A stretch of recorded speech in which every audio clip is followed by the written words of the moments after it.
بسم الله الرحمن الرحيم. السلام علیکم ورحمۃ اللہ. یہ ڈاکٹر فضل الہی صاحب کا آفیشیل یوٹیوب چینل ہے. اس کو لائک، سبسکرائب اور شیئر کریں اور بیل آئیکن پریس کریں تاکہ نئے آنے والی ویڈیوز کا نوٹیفیکیشن آپ کو موصول ہو سکے. جزاکم اللہ خیر.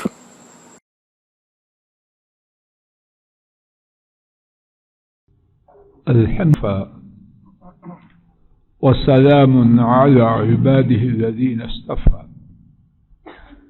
أعوذ بالله السميع العليم من الشيطان الرجيم.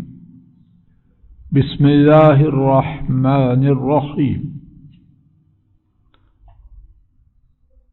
اللہ مالک کی توفیق سے 16واں پارہ سورہ مریم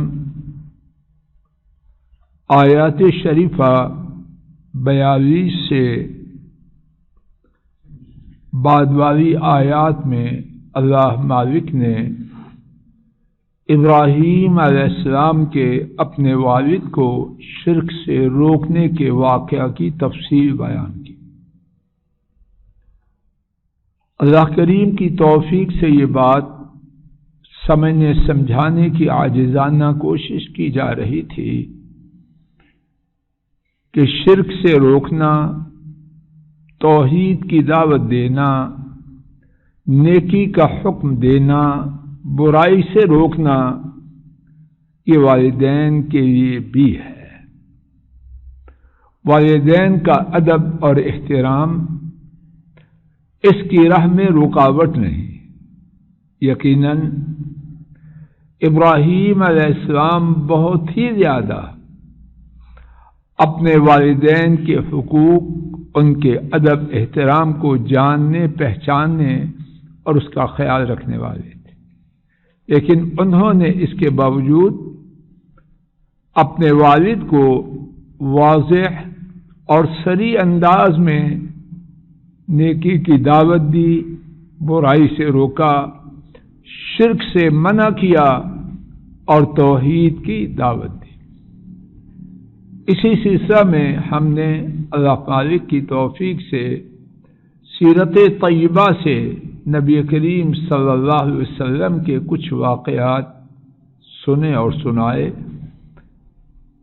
پھر حضرات صحابہ کے واقعات بھی سنے اور سنائے گئے. اللہ کی توفیق سے فائدہ کی غرض سے اللہ کرے کہ کہنے اور سننے والوں سب کو فائدہ ہو.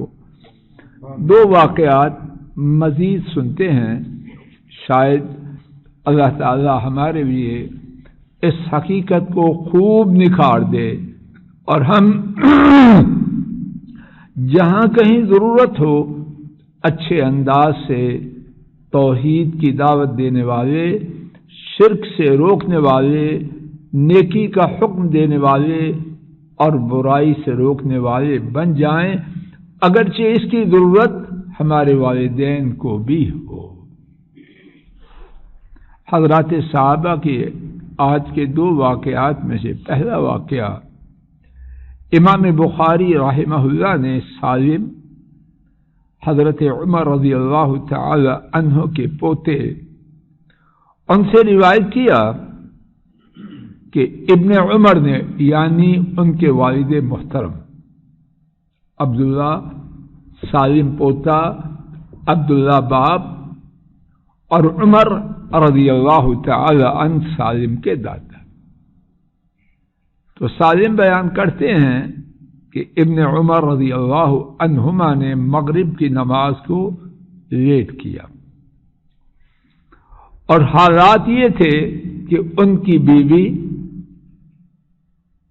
صفیہ بنت ابی عبید، ان کی موت کی خبر ان کو آئی تھی.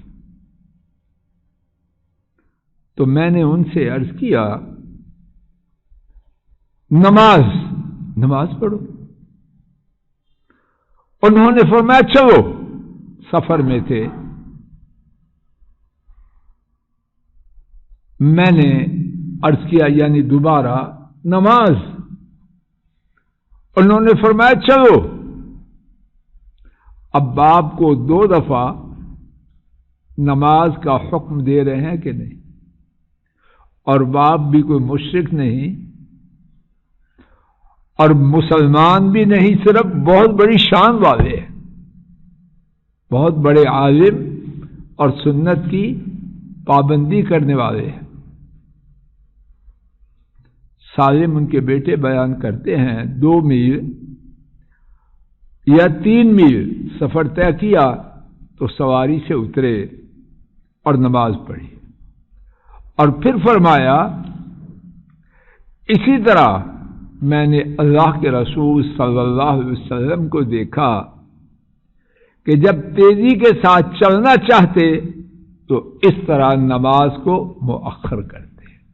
اس میں اللہ جانے کتنی باتیں ہیں، لیکن جو بات اس وقت ہمارے سبق سے متعلق ہے وہ کیا ہے کہ سالم نے اپنے باپ ابن عمر کو ٹوکا کہ نماز کا وقت آپ کہاں جا رہے ہو،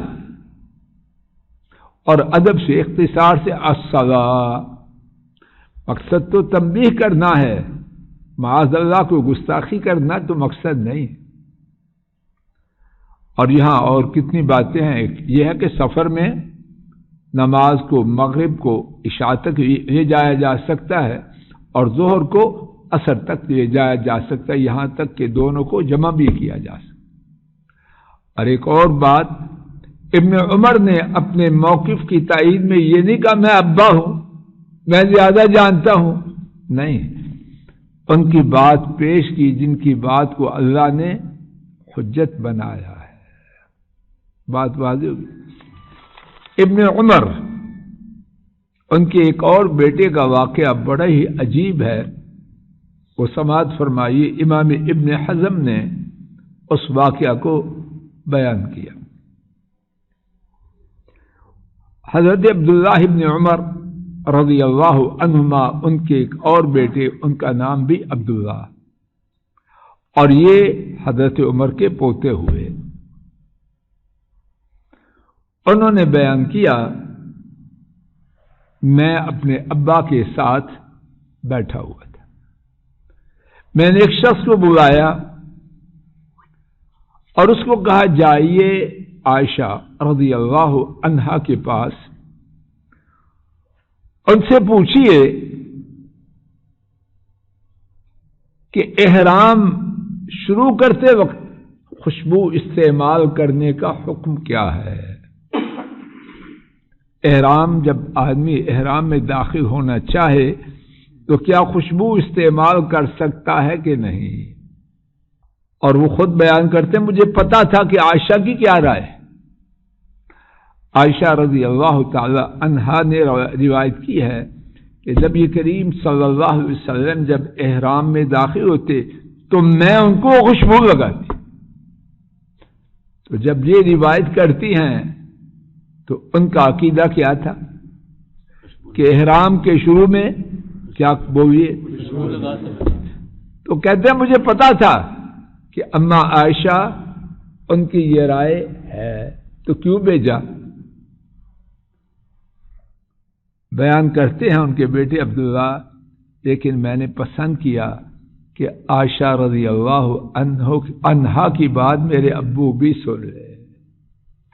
حضرت ابن عمر ان کی رائے یہ تھی، ان کو حدیث کا نہیں پتا تھا، ان کی رائے یہ تھی کہ احرام شروع کرتے وقت خوشبو کا استعمال نہیں کرنا۔ تو بیٹے نے کتنے شاندار انداز سے اپنے باپ کو آگاہ کرنا چاہا کہ آپ کی رائے ٹھیک نہیں۔ کیسا باپ کو آگاہ بھی کرنا ہے اور ادب کا خیال بھی رکھنا، ٹھا نہیں ماری، بلکہ مقصد تو ہے باپ کو آگاہ کرنا، معاذ اللہ باپ کی توہین مقصد تو نہیں۔ اور باپ بھی اتنا بڑا۔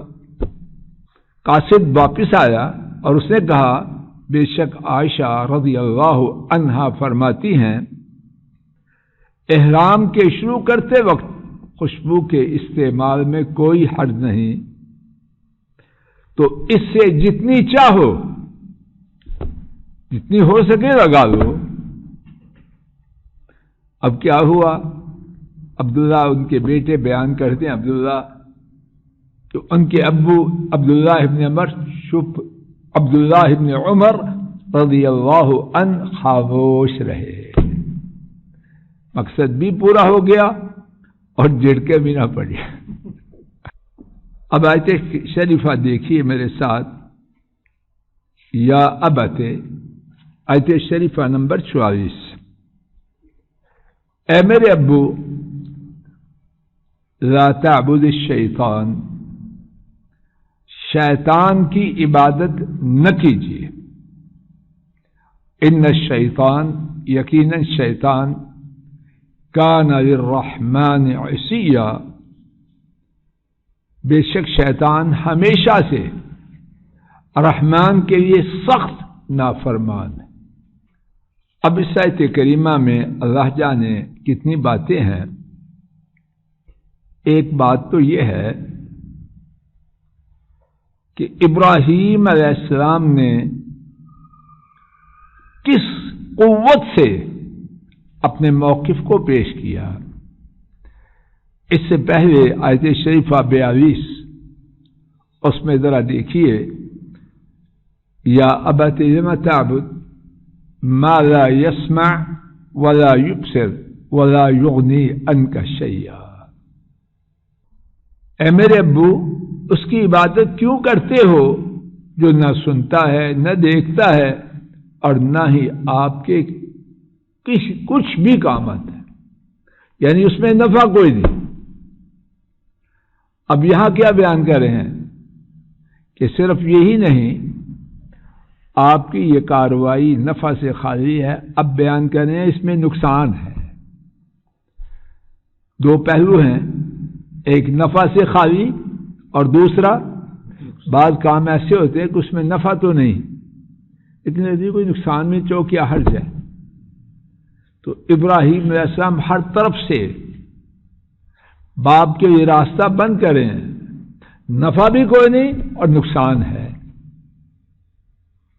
وہ کیسے کہ بتوں کی پوجا کس کی پوجا ہے؟ کیا مطلب؟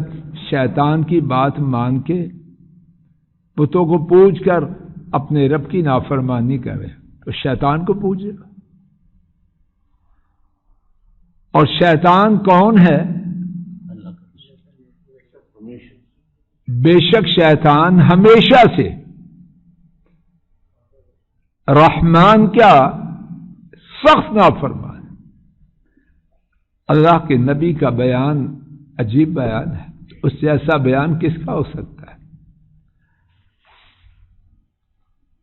ایک بیان کا ضابطہ یہ ہے کہ آدمی جو بات بیان کرے، ایک بات کرے اس کی ساتھ دلیل دے. کتنا خوبصورت انداز. کتنے لوگ بات کرتے جاتے ہیں، نہ سر ہے نہ پاؤں ہے. ہوتا ہے نا ایسے. تو اثر کیا ہوگا؟ اب دیکھیے ایک جملہ بولا، ساتھ اس کی دلیل دی. لا تعبد الشیطان، شیطان کی عبادت نہ کرو. کیوں نہ کرو؟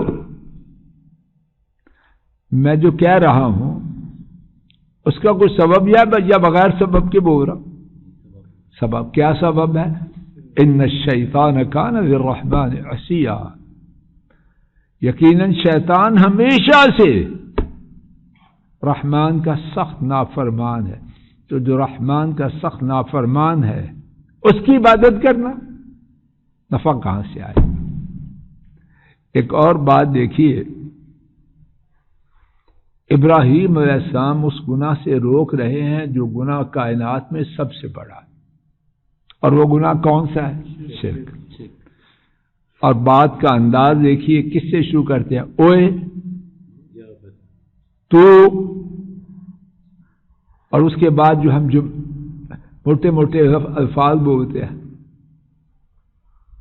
یا ابت، اے میرے ابو.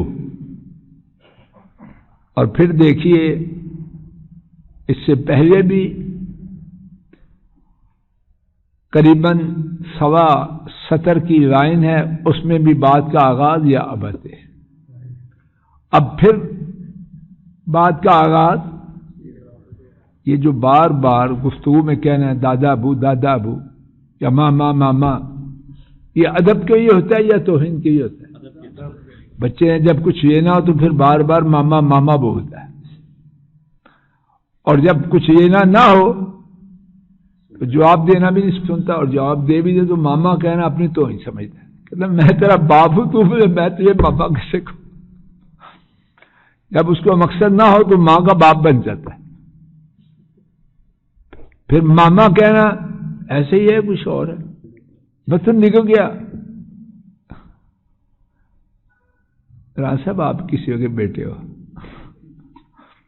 بات آ جائے حرکت عبداللہ نے آپ کو کچھ نہیں کہہ رہا، میں تو ہے نا اس کا ساتھی۔ تو یہاں دیکھیے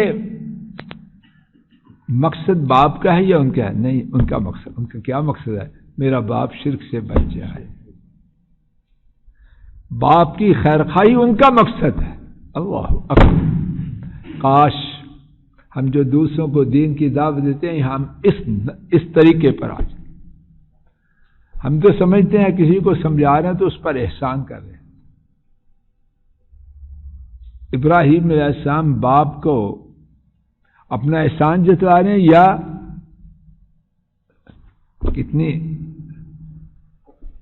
یعنی شاید میں تو یہی جو سمجھ آتی ہے وہ یہی ہے کہ دعوت دینے والے کی ضروری ہے، اور دعوت دینے والے کی ضروری نہیں کہ ممبر یا کرسی پہ بیٹھ کے دیں، بچوں کو بھی دیتے ہیں، ملازم کو بھی دیتے ہیں، مالک کو، جس کو دیں یہ سمجھے کہ یہ میرا فائدہ ہے۔ اگر یہ ہوگا تو پھر تکبر نہ آنے کے امکانات بڑھ جائیں گے، اخلاص بڑھ جائے گا، خیر بڑھ جائے گی۔ جس بدبخت نے پھر بھی نہیں ماننا، لیکن کہنے والے کا ثواب انشاءاللہ بہت بڑھ جائے گا۔ تو دیکھیے ذرا یہاں جو فرمایا ان الشیطان کان، وہ بات واضح ہو گئی ہمیشہ سے۔ اس کے بعد رحمان کے لیے قربان ہو جائیں اللہ کے انبیاء کی بات پر۔ ایک یہ ہے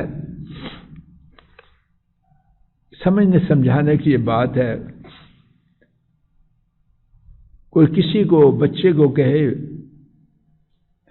باپ کی نافرمانی کر رہے ہو، اور ایک یہ ہے یہ کہے اس باپ کی نافرمانی کر رہے ہو جو دن رات تیرے لیے خون پسینہ ایک کر رہا ہے۔ دونوں میں کچھ فرق ہے کہ نہیں چوئی صاحب؟ کیس جب دونوں صورتوں میں پیش کریں گے تو کون سا مضبوط ہے؟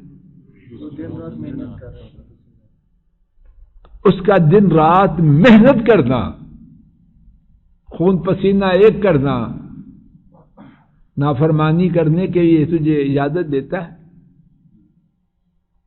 تو دونوں جملوں میں بہت فرق ہے۔ اس ماں کو گھور رہے ہو